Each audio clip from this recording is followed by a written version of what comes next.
Welcome दोस्तों। Environment के continuation series में आप सभी का स्वागत है। इस लेक्चर में हम रामसार कन्वेंशन ऑन वेटलैंड्स के बारे में डिटेल्स में पढ़ेंगे। रामसार कन्वेंशन ऑन वेटलैंड्स ये क्या होता है, इसमें क्या क्या बातें की गई है, उसके पहले हम ये समझेंगे कि आखिरकार वेटलैंड्स क्या होते हैं। वेटलैंड्स में हम ये देखेंगे किस तरीके का इकोलॉजिकल बैलेंस मेंटेन करता है वेटलैंड्स, किस किस टाइप के वेटलैंड्स होते हैं, और फिर हम रहेंगे रामसार कन्वेंशन ऑन वेटलैंड्स पे और उसके अंदर जो भी पिलर्स हैं यानी जो भी उसके अंदर दिया गया है उन बातों को डिस्कस करेंगे। आगे बढ़ने के पहले हम ये देखते हैं कि रामसार आखिरकार है कहाँ पर। तो रामसार ईरान के अंदर है, ये आपको बात याद रख लेनी है। रामसार कहाँ है? ईरान के अंदर है और 1971 में ये कन्वेंशन फोर्स में आया था। यानी दो चीजें आपको याद रखनी है यहाँ पर। रामसार कहाँ है? ईरान में है और 1971 में रामसार कन्वेंशन ऑन वेटलैंड्स आया था। दोस्तों आगे बढ़ते हैं। इस कन्वेंशन का पूरा नाम है convention of wetlands of international importance especially as waterfowl habitat. ये कब एडॉप्ट हुआ था? ये 2 फरवरी 1971 को एडॉप्ट हुआ था।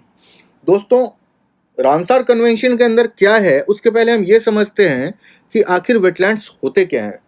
तो अगर आप देखो तो वेटलैंड्स दोनों तरीके के हो सकते हैं। वो नेचुरल भी हो सकते हैं या तो वो मैनमेड भी हो सकते हैं। रिवर्स, कोरल रीफ्स, ये तो वेटलैंड्स हैं ही हैं। और किस तरीके के वेटलैंड हो सकते हैं उनको हमने यहाँ पर थोड़ा थोड़ा करके हमने डिफरेंशिएट किया है। जैसे वेटलैंड स्टैटिक हो सकते हैं या फ्लोइंग हो सकते हैं। यानी कि अगर कोई लेक है और उसमें वाटर जो है, वाटर मेजर फैक्टर है, वहां पे किस तरीके का वेजिटेशन होगा, किस तरह की लाइफ होगी, तो हम बोलेंगे वो भी वेटलैंड का पार्ट है। वो स्टैटिक में और आप क्या ले लोगे, जैसे पैडी फील्ड्स हो गए, जब वो फ्लडेड होते हैं यानी जब उसमें पानी दे रखे होते हैं किसानों ने, तो हम उसे भी वेटलैंड ही बोलते हैं। और या तो फ्लोइंग हो गया। फ्लोइंग मतलब किस तरीके का फ्लोइंग हो जाएगा आपका? अगर रिवर है, रिवर में अगर इकोलॉजिकल सिस्टम डेवलप हो रहा है तो वो भी एक तरीके का वेटलैंड ही होगा। तो आप समझ सकते हो स्टैटिक वेटलैंड होता है और फ्लोइंग वेटलैंड होता है। इसको हमने डिफरेंशिएट किया इस तरीके से। अब आप देखें एग्जाम्पल्स क्या क्या हैं। तो swamps, marshes, lakes, salt marshes, mud flats, mangroves, जो ट्रीज होते हैं आपके, जो आपके ओशन के कोस्ट पे होते हैं, मैनग्रूव फॉरेस्ट जिन्हें बोला जाता है, बहुत ही इंपॉर्टेंट है। इकोलॉजिकल बैलेंस मेंटेन करता है हमारा। जैसे कि अगर सुनामी आती है या कोई सा भी साइक्लोन आता है तो मैनग्रूव्स का बहुत ही इंपॉर्टेंट रोल होता है दोस्तों। कोरल रीफ्स, पीट बॉक्स और भी दूसरे तरीके के वेटलैंड्स होते हैं बहुत सारे। तो हमने क्या देखा अभी तक? हमने ये देखा है कि वेटलैंड्स अलग अलग तरीके के हो सकते हैं। स्टैटिक या तो फ्लोइंग हो सकते हैं, वो नेचुरल या तो मैनमेड हो सकते हैं, वो अंडरग्राउंड वेटलैंड्स भी हो सकते हैं। दोस्तों बहुत सिंपल सी बात है, एक लाइन में आप याद रखें, वेटलैंड्स बहुत टाइप के होते हैं, एक बात। दूसरी बात यह है कि हम वेटलैंड्स उन्हें कब बोलेंगे? हम वेटलैंड्स उन्हें तब बोलते हैं जब वाटर जो है वो मेजर फैक्टर होता है जो कि वहाँ के लाइफ को गवर्न करता है, जो कि वहाँ के वेजिटेशन को गवर्न करता है और जो वहाँ के इकोलॉजिकल बैलेंस को मेंटेन करके रखता है। जब भी ऐसा होता है तो उस जगह को हम वेटलैंड बोलते हैं। एग्जाम्पल्स मैंने आपको बहुत सारे दिए हैं, पैडी फील्ड से लेकर के, लेक से लेकर के, स्वॉम्प्स, मार्शेस, मैनग्रोव फॉरेस्ट, सब कुछ वेटलैंड का पार्ट आएगा। तो आपको समझ में आ गया होगा अभी तक वेटलैंड कितना ज़्यादा जरूरी है। चूंकि वेटलैंड का बहुत ज़्यादा एक्सप्लॉयटेशन हो रहा था तो ये सोचा गया, एनवायरनमेंट की इंपॉर्टेंस बढ़ती जा रही थी, तो 1971 में ये सोचा गया कि क्यों ना हम वेटलैंड पे एक कन्वेंशन बनाएं। रामसार कन्वेंशन उसी के तहत आया था जिसका पूरा नाम हमने दे रखा है आपको। अब हम देखते हैं रामसार कन्वेंशन के अंदर क्या क्या दे रखा है। इसके अंदर दे रखा है 3 पिलर्स। 3 पिलर्स यानी कि बोला गया है 3 चीजें हैं जिसको बहुत अच्छे से इंप्लीमेंट करना है आपको। अगर ये आप अच्छे से इंप्लीमेंट कर लेते हो तो आप वेटलैंड का मेंटेनेंस अच्छे से कर पाओगे। सबसे पहली बात है वाइज यूज ऑफ वेटलैंड्स। बहुत सिंपल सी बात है, वेटलैंड को बहुत ही वाइजली यूज करना होगा हमें। इसके अंदर क्या क्या है? National land use planning, policies and legislations, management action and public education.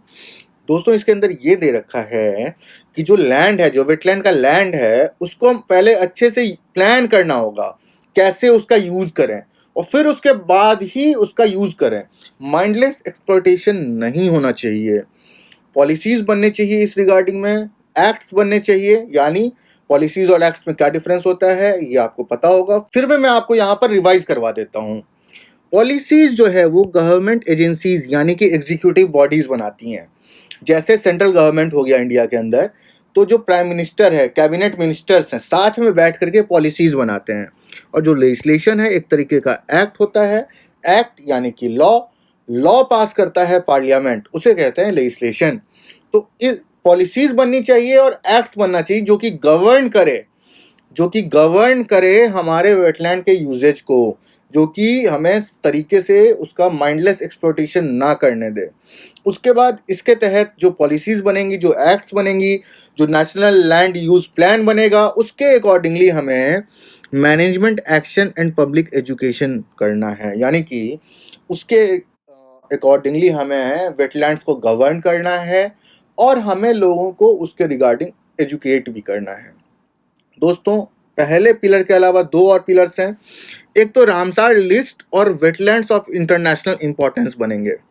इसके अंदर भी इंडिया के बहुत सारे जो वेटलैंड्स हैं वो रामसार लिस्ट में डाले गए हैं, और कुछ वेटलैंड्स जो कि ट्रांस बाउंड्री हैं, यानी कि अगर मान लीजिए ये है इंडिया पाकिस्तान बॉर्डर, वैसे ऐसा है नहीं, लेकिन अगर यहाँ पर कोई वेटलैंड है तो यहाँ पर जो वेटलैंड दोनों देश में जा रहा है, इंडिया के अंदर भी जा रहा है और पाकिस्तान के अंदर भी जा रहा है, तो ऐसे वेटलैंड्स पे विशेष ध्यान दिया जाएगा और उसको अच्छे से मेंटेन किया जाएगा। क्योंकि जब भी जुरिस्डिक्शन दो कंट्रीज के बीच में जाता है तो क्या होता है कि दोनों कंट्रीज के बीच में अच्छे से कोऑर्डिनेशन नहीं हो पाती है और वेटलैंड्स का अच्छे से यूटिलाइजेशन नहीं होता है।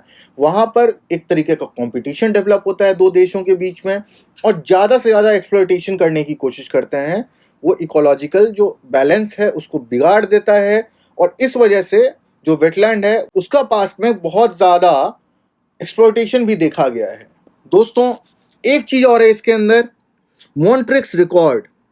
ये क्या होता है, अगर किसी वेटलैंड में इकोलॉजिकल चेंजेस आ रहे हैं या तो किसी वेटलैंड के अंदर इकोलॉजिकल चेंजेस आने के चांसेस बहुत ज़्यादा हैं, दोनों केस में उसे मॉन्ट्रिक्स रिकॉर्ड के अंदर डाला जा सकता है। अभी के टाइम पे लोकतक लेक कहाँ पर है? लोकतक लेक मणिपुर में है, लोकतक लेक, याद रख लें आप। और कोयलादेव नेशनल पार्क जो कि कहाँ पर है? कोयलादेव नेशनल पार्क राजस्थान के अंदर है, याद रखें आप अच्छे से। इन दोनों जगह को अभी मॉन्ट्रिक्स रिकॉर्ड के अंदर डाला गया है, यानी इनमें इकोलॉजिकल चेंजेस आ चुके हैं। जो इकोलॉजिकल चेंजेस आए हैं जो कि इन वेटलैंड्स के लिए खराब है और जो इकोलॉजिकल सिस्टम है पूरा उसके लिए खराब है, उसको हमें करेक्ट करना होगा, इसलिए मॉन्ट्रिक्स रिकॉर्ड आया है। एक बहुत ही इंपॉर्टेंट एग्जाम्पल है, पहले चिल्का लेक भी डाला गया था, लेकिन 2002 में यानी 2002 में उसे मॉन्ट्रिक्स रिकॉर्ड से निकाल लिया गया था, क्योंकि चिल्का लेक ने सुधार कर लिया था। चिल्का लेक कहाँ पर है? चिल्का लेक उड़ीसा के अंदर है, याद रखें आप, उड़ीसा के अंदर है चिल्का लेक। और चिल्का लेक पहले मॉन्ट्रिक्स रिकॉर्ड में था, अब वो नहीं है। एक फैक्ट और है, 2 फरवरी 2020 को वेटलैंड्स डे मनाया गया था। दोस्तों, यहाँ पर हमने एक मैप दे रखा है जो कि इंडिया के रामसार साइट्स को बताता है। आप नेट पे भी सर्च करें, स्टेट वाइज, अपने स्टेट वाइज आप क्या करोगे, रामसार साइट्स को याद कर लोगे अच्छे से। मैंने क्या बताया था आपको, ये है कोयलादेव नेशनल पार्क, कहाँ पर है? ये राजस्थान के अंदर है। और हमने क्या देखा था, चिल्का लेक उड़ीसा के अंदर है, लोकतक लेक कहाँ है? मणिपुर के अंदर है। इस तरीके से आप state by state Ramsar sites को याद कर लोगे, बहुत इंपॉर्टेंट है। किसी भी गवर्नमेंट एग्जाम में आपसे पूछा जा सकता है, यूपीएससी के सिविल सर्विसेज प्रीलिम्स में तो बहुतों बार पूछा जा चुका है। दोस्तों, इस लेक्चर में इतना ही। अगर ये लेक्चर आपको पसंद आया है तो प्लीज इस लेक्चर को लाइक करें, शेयर करें, ताकि आपके दोस्तों में भी अवेयरनेस फैले, और हमारे चैनल को सब्सक्राइब करना नहीं भूलें। Thank you.